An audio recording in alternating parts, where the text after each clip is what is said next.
Halo Tribuners, Anda kembali menyaksikan live update Top 10. 10 informasi menarik yang jadi sorotan publik sudah kami siapkan untuk Anda. Bersama saya Siska Mawaski, kita jelang live update Top 10 selengkapnya. Kita ke informasi pertama Tribuners. Presiden Rusia Vladimir Putin telah mendeklarasikan untuk melakukan operasi militer khusus di wilayah Ukraina pada Kamis 24 Februari. Bahkan beberapa jam selang pengumuman tersebut, militer Rusia mengklaim telah menghancurkan pangkalan udara Ukraina dan sistem pertahanan udaranya. Dalam pidatonya, Putin mengatakan serangan tersebut dilancarkan karena Rusia khawatir dengan ancaman Ukraina modern. Keputusan ini hanya selang beberapa hari dari pernyataannya yang membantah kabar invasi. Diketahui Rusia telah mengerahkan setidaknya 200.000 tentara di dekat perbatasan Ukraina dalam beberapa bulan terakhir. Ketika Rusia menginvasi Ukraina pada tahun 2014, pemberontak yang didukung oleh Presiden Putin merebut sebagian besar wilayah timur dan mereka telah memerangi tentara Ukraina sejak saat itu. Putin diketahui telah memiliki masalah sejak lama dengan Ukraina. Rusia telah lama menolak langkah Ukraina menuju institusi Eropa, baik NATO maupun Uni Eropa. Kini Putin telah mengklaim Ukraina menjadi boneka negara Barat dan menyebut tak pernah menjadi negara yang layak. Ia menuntut jaminan dari Barat dan Ukraina bahwa mereka tidak akan bergabung dengan NATO, aliansi pertahanan dari 30 negara, dan agar Ukraina melakukan demilitarisasi dan menjadi negara netral. Sementara itu, akibat dari invasi ini, Ukraina mengumumkan kondisi darurat dan meminta warganya untuk mengungsi dari Rusia. Berdasarkan informasi terbaru pada Kamis 24 Februari, Ukraina melaporkan adanya 8 korban tewas dan 9 orang luka. Peristiwa ini juga menjadi pembicaraan oleh warganet di media sosial. Sejumlah tagar yang berkaitan pun masih menempati posisi teratas trending topik dunia.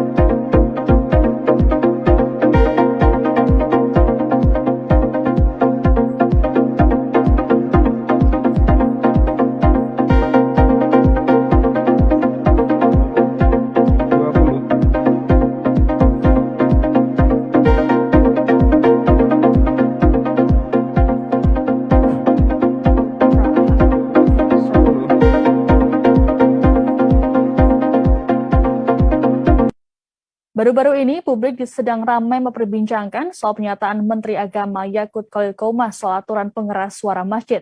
Pasalnya, Menak Yakut menganalogikannya suara azan dengan gonggongan anjing. Peristiwa ini pun langsung memantik reaksi dari pakar telematika Roy Suryo yang langsung melaporkannya ke Polda Metro Jaya pada Kamis 24 Februari.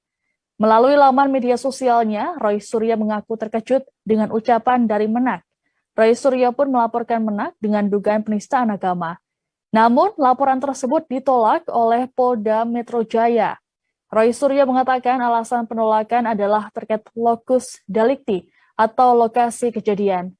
Seperti diketahui, Yakut menyampaikan pernyataannya di Pekanbaru, bukan di Jakarta. Roy pun disarankan untuk melaporkannya ke Polda Riau untuk ditindaklanjuti. Terkait dengan saran ini, Roy mengaku masih mempertimbangkannya.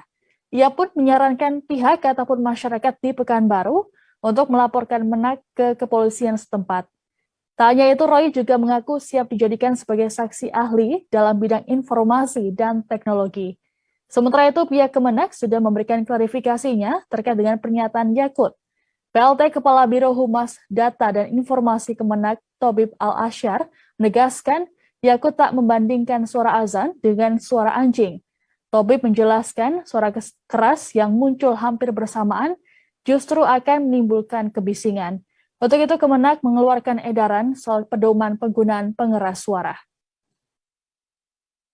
Hal ini, ya, dan kita berharap insya Allah akan ada nyali yang lebih besar dari para penegak hukum untuk memproses kasus ini. Ya, saya katakan sekali lagi, insya Allah ada nyali yang lebih besar dari penegak hukum untuk memproses kasus ini, dan saya berdoa semoga Allah Subhanahu Wa Taala, Tuhan yang Maha Kuasa, bisa memberikan jalan terang. Terima kasih. Dari Kemenak sendiri kan sudah mengklarifikasi bahwasanya nggak ada maksud untuk memelaporkan Pak. Kalau sebelum membuat laporan itu, apakah sudah ada misalkan upaya untuk klarifikasi terhadap Menak? Gitu, Karena kan ini yang digunakan UU ITE juga, Pak. Ya, terima kasih. Ya, jadi bagaimana saya juga sudah membaca laporan dari Kemenak. Ya, saya pernah di kementerian. Itu adalah tugas dari Humas yang bersangkutan untuk melakukan klarifikasi kalau ada hal yang miss atau ada yang persepsi yang dilakukan oleh. Aturan baru soal pencairan dana jaminan hari tua atau JHT telah menimbulkan polemik di tengah masyarakat, khususnya kalangan pekerja. Bahkan Presiden Joko Widodo pun telah memanggil Menteri Ketenagakerjaan atau Menaker Ida Fauziah dan Menko Perekonomian Erlangga Hartarto terkait dengan hal ini. Setelah pemanggilan tersebut, Menaker Ida Fauziah pun akhirnya buka suara. Dalam kunjungannya di Yogyakarta pada Kamis 24 Februari, Ida Fauziah berjanji akan melakukan kajian ulang terkait Permenaker nomor 2 tahun 2022 ini. Kajian tersebut disebut oleh Ida akan melibatkan serikat buruh. Kedepannya tak menutup kemungkinan peluang berubahnya aturan pencairan dana JHT. Seperti diketahui bersama, dalam belai terbaru, dana JHT baru bisa dicairkan oleh pekerja setelah pensiun di usia 56 tahun. Aturan ini sedianya efektif berlaku mulai Mei 2022. Sementara itu, Kepala Biro Humas Kemenaker Khairul Fadli Harahap berujar, diharapkan revisi Permenaker dapat rampung sebelum 4 Mei 2022. Menurut Khairul, dalam proses revisi Permenaker tak dilakukan serampangan, melainkan membutuhkan waktu dan masukan dari berbagai pihak.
Selebgram sekaligus terlapor kasus dugaan penipuan trading binomo, Indra Kents akhirnya memenuhi panggilan dari penyidik Bareskrim pada Kamis 24 Februari.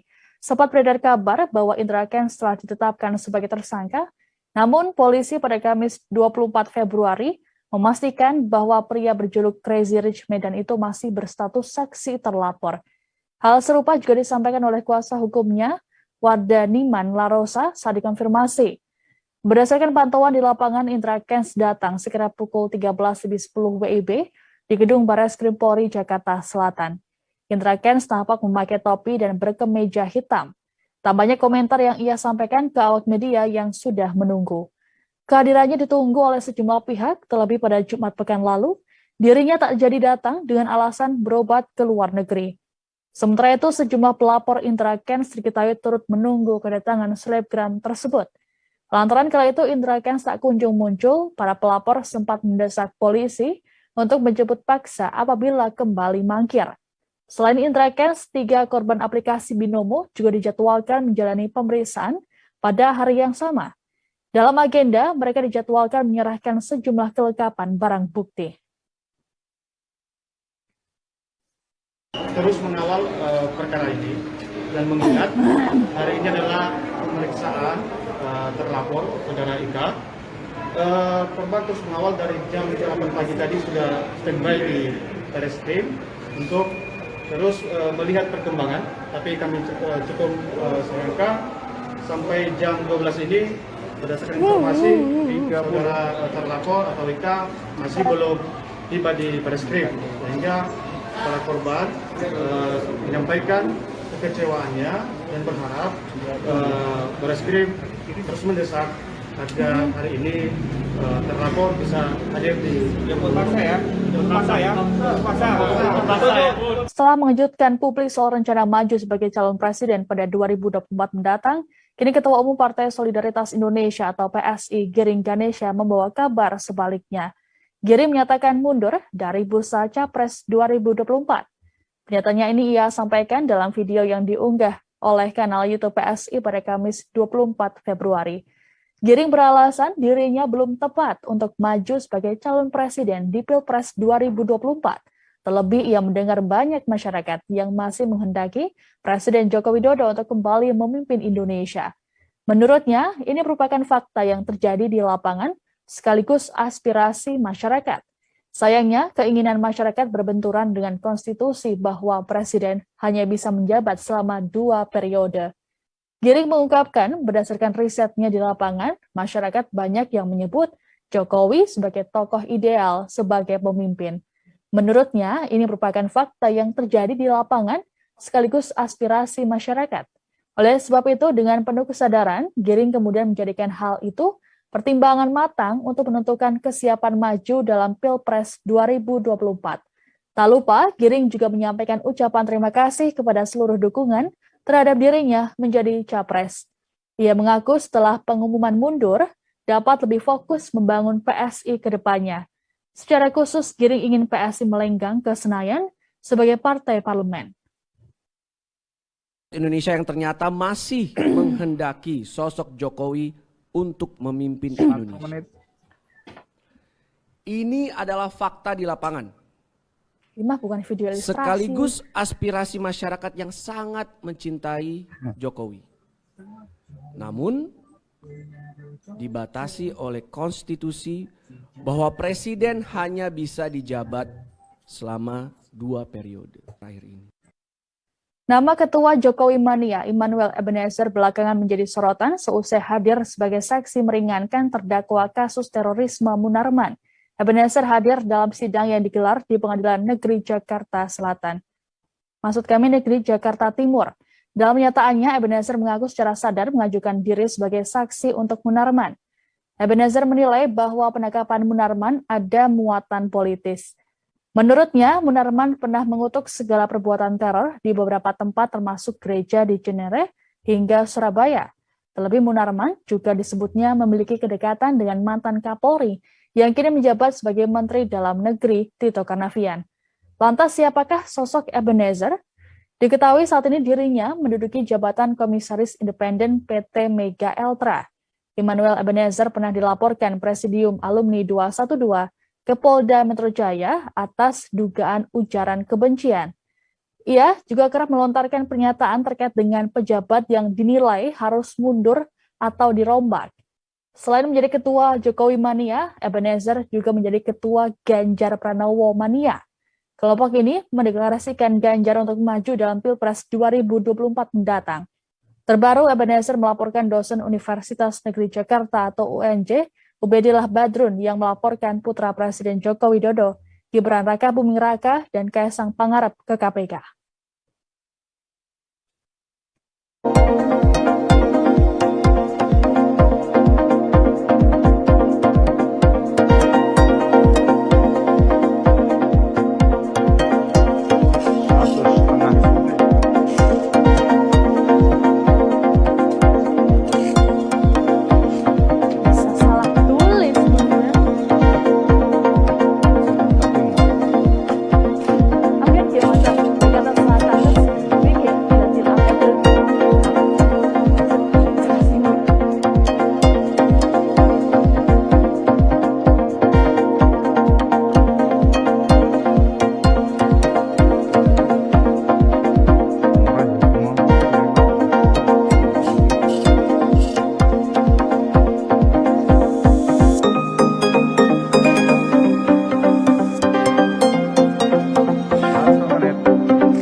Polisi buka suara soal pengakuan tersangka sekaligus pegiat media sosial Adam Denny terkait dengan kesehatannya.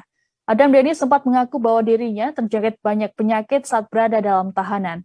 Tanya itu, seteru jaring SID ini juga berujar bahwa dirinya mengalami kondisi psikologis yang hancur. Namun pernyataan berbeda justru disampaikan oleh kepolisian. Karopenmas Divisi Humas Polri, Brigjen Ahmad Ramadan menyampaikan, Adam Denny dalam kondisi sehat selama menjalani penahanan di Rutan Bareskrim Polri. Bahkan disebutkan Adam Denny melakukan pengecekan kesehatan secara berkala oleh tim dokter Polri. Saat ini Adam merupakan tahanan dari Kejaksaan RI. Pasalnya, berkas perkara tersangka telah dilimpahkan ke Jaksa Penuntut Umum atau JPU sejak 16 Februari 2022. Sebagaimana diketahui, penyelesaian kasus Adam Denny diselesaikan dalam kurun waktu 3 pekan saja, terhitung sejak laporan polisi didaftarkan pada 27 Januari 2022. Terkait cepatnya proses penanganan kasus, polisi menegaskan bahwa hal ini tak terkait dengan status pelapor yakni Ahmad Sahroni yang merupakan anggota DPR RI. Polisi menyatakan bahwa penyidik bekerja profesional dan proporsional dalam penanganan kasus ini. Sementara itu, kuasa hukum Ahmad Sahroni, Arman Hanis, mengatakan bahwa kliennya sudah menerima permintaan maaf Adam Denny. Meski begitu, hal ini tidak menghapuskan perbuatan hukum yang dilanggar oleh Adam. Seperti diketahui, Adam Denny dilaporkan karena mengunggah dokumen pribadi tanpa izin ke media sosialnya.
Kesorotan lainnya Tribuners, temuan 1,1 juta kilogram minyak goreng di gudang milik PT Salim Infomas Pratama di Deli Serdang, Sumatera Utara beberapa waktu lalu sempat menghebohkan.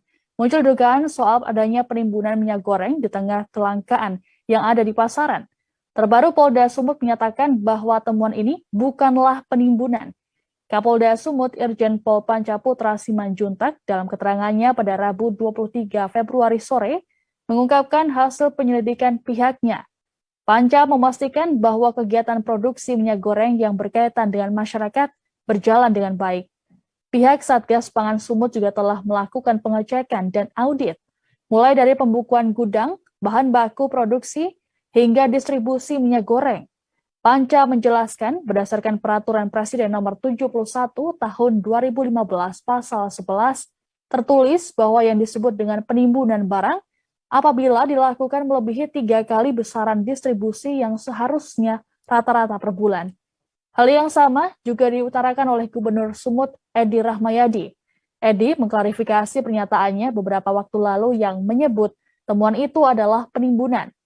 Ia menuturkan minyak goreng yang ada di sana setiap 2 hari sekali didistribusikan ke rumah makan, mal, dan lainnya. Sementara terkait dengan banyaknya stok minyak goreng di gudang tersebut, menurut informasi yang didapatkan, karena proses distribusi tidak dilakukan setiap hari.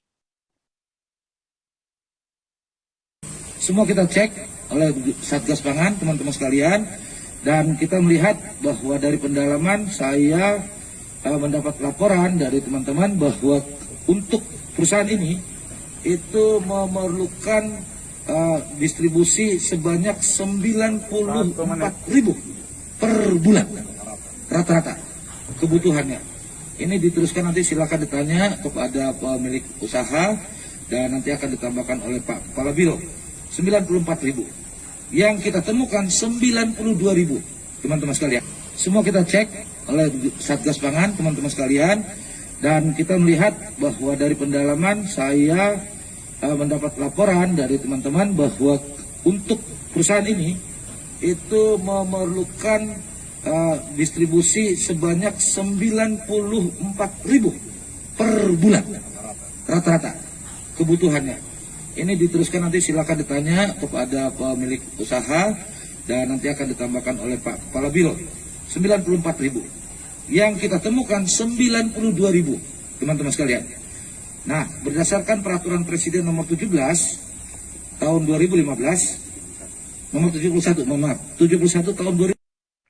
Polisi menggelar rekonstruksi kasus pembunuhan yang menimpa koki bernama Vicky Firlana di Tepo Kober, Ulu Jami, Jakarta Selatan pada Kamis 24 Februari. Dalam kegiatan ini terungkap bahwa korban sempat berupaya melawan saat diserang oleh dua pelaku, MYL dan DR. Bukan hanya itu, saat kejadian, otak pembunuhan, Leli, juga turut mengawasi peristiwa yang terjadi pada Kamis 10 Februari dini hari. Kasat Reskrim Polres Metro Jakarta Selatan AKBP Ridwan Suplanit mengatakan, selain berupaya melawan, korban Vicky juga berusaha mencari pertolongan.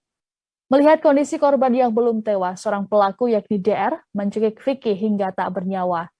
Sebelum peristiwa terjadi, pelaku dan korban masuk ke TPU dari arah yang berlawanan. Seusai menghabisi korban, para pelaku merampas harta bendanya dari motor hingga ponsel.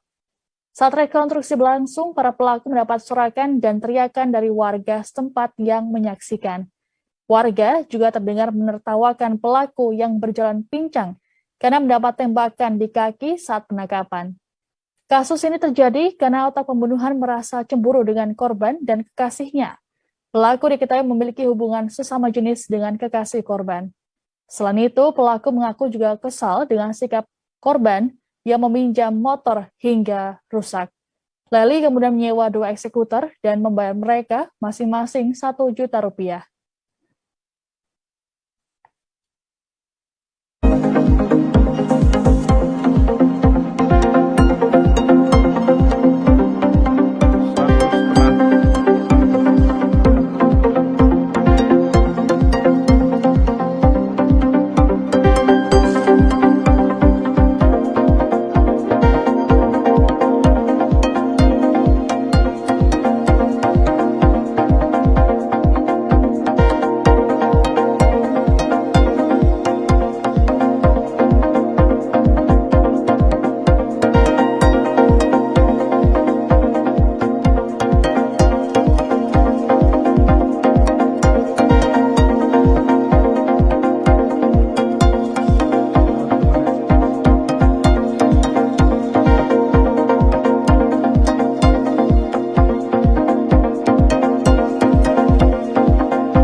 Media sosial tengah dihebohkan dengan pemberitaan soal kepolisian federal Brasil yang melaporkan soal temuan pengiriman paket organ manusia. Dalam kasus ini, nama desainer asal Indonesia Arnold Putra ikut terseret. Paket yang berisikan tangan dan 3 plasenta manusia dikirimkan dari Manaus, Brasil ke Singapura. Menurut penyelidikan awal, setelah menggerebek laboratorium di Arizona State University, tersangka utama adalah seorang profesor anatomi di kampus tersebut. Polisi Brasil menyebut bahwa laboratorium anatomi melakukan ekstraksi cairan tubuh. Organ-organ manusia diawetkan dengan metode plastinasi menggunakan bahan-bahan seperti silikon dan epoksi. Bahan-bahan tersebut digunakan sebagai pengganti cairan dan lemak tubuh agar organ tetap awet. Pihak kepolisian menyebut penerima organ manusia diduga adalah seorang influencer dan desainer asal Indonesia, Arnold Putra. Arnold Putra sebelumnya juga dikenal terkait dengan sederet kontroversinya.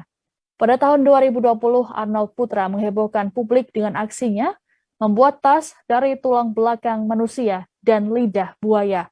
Ia mengaku material punggung manusia tersebut didapatkan dari sumber yang etis, yakni dari pasokan medis di Kanada.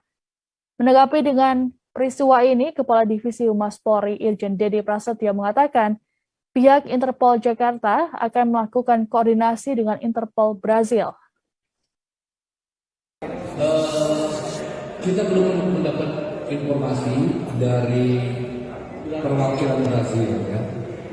Nah untuk itu melalui Divisi Hukum Interpol Polri akan mengkomunikasikan lagi dengan Interpol Brazil. Ya, itu aja. Kami sudah tanyakan, kami belum ada informasi atau belum ada informasi dari Interpol Brazil. Nah, tentu langkah-langkahnya melalui Interpol di Jakarta akan mengkoordinasi kembali dengan Interpol Brazil. Informasi tadi sekaligus menutup jumpa kita dalam live update Top 10 kali ini. Jangan lupa untuk terus perbarui informasi Anda di kanal YouTube Tribun News. Saya Siska Muwaski pamit undur diri. Terima kasih dan sampai jumpa. Jangan lupa like, subscribe, dan share ya.